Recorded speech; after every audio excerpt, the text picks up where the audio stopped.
And joining me now for more on this market as we set up the week from Lewis, Delaware, is Eddie Ghabour. He's a co-founder and CEO of Key Advisors Wealth Management. Eddie, great to have you on the show. And perhaps let's start with this retail sales data. How does this impact your view on equities?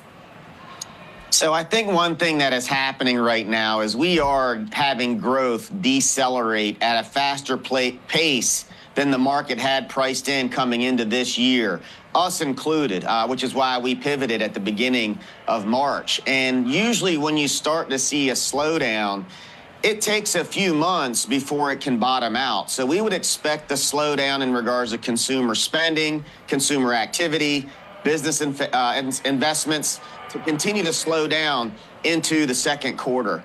So we are playing some severe defense right now, the most we have since the beginning of 2022, because unfortunately we think the writing is on the wall, that things are going to get worse here over the next few months before they get better. So to that end, Eddie, let's talk about what we heard from Treasury Secretary Scott Bessent on NBC's Meet the Press on Sunday. He didn't rule out a recession, but he did note that over time, the president's policies should in fact help the stock market. How should traders and investors use that knowledge going forward? I think investors need to listen very closely to what Secretary Bessent is saying. He's telling us, he's used terms like detox period, adjustment period. We're picking Main Street over Wall Street right now. Corrections are healthy. So what they're telling us is the capital markets, based on what they're doing, is probably going to continue to weaken, and there is no Trump put anywhere near the level that we're at. And I don't think investors truly believe that. I wouldn't call their bluff. And the main reason why is Secretary Bessent understands there's $8 trillion of debt coming due this year. $4 trillion of that is in the second quarter. What they need as they refinance this debt is they need interest rates to come down.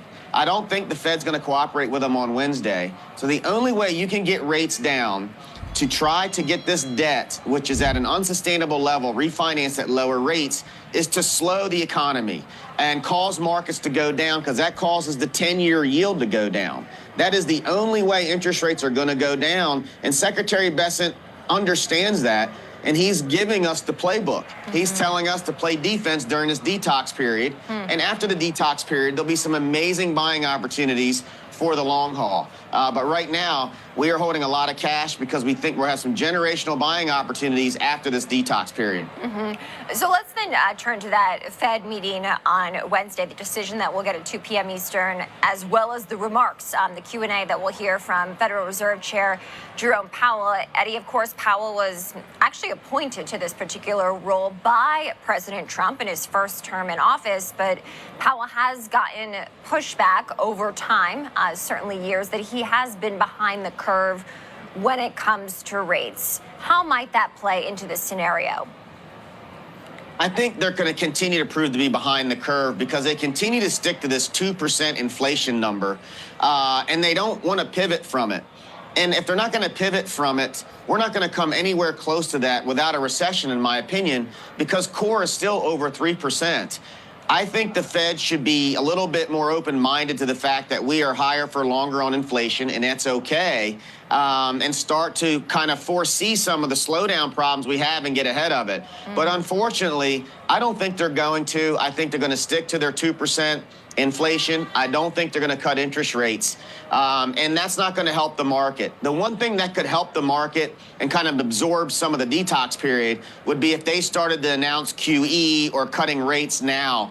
But again, I don't think they're going to do that, and that's going to be another headwind for these markets. Interesting. So, of course, you mentioned the detox period, the word transition. We've heard that used a lot. Some of these remarks from the Treasury Secretary and, of course, the President have been notable in the past few weeks as we've seen such a dramatic sell-off. But for people watching at home, if they didn't take swift action like you did at the start of the month in March, how should they proceed from here?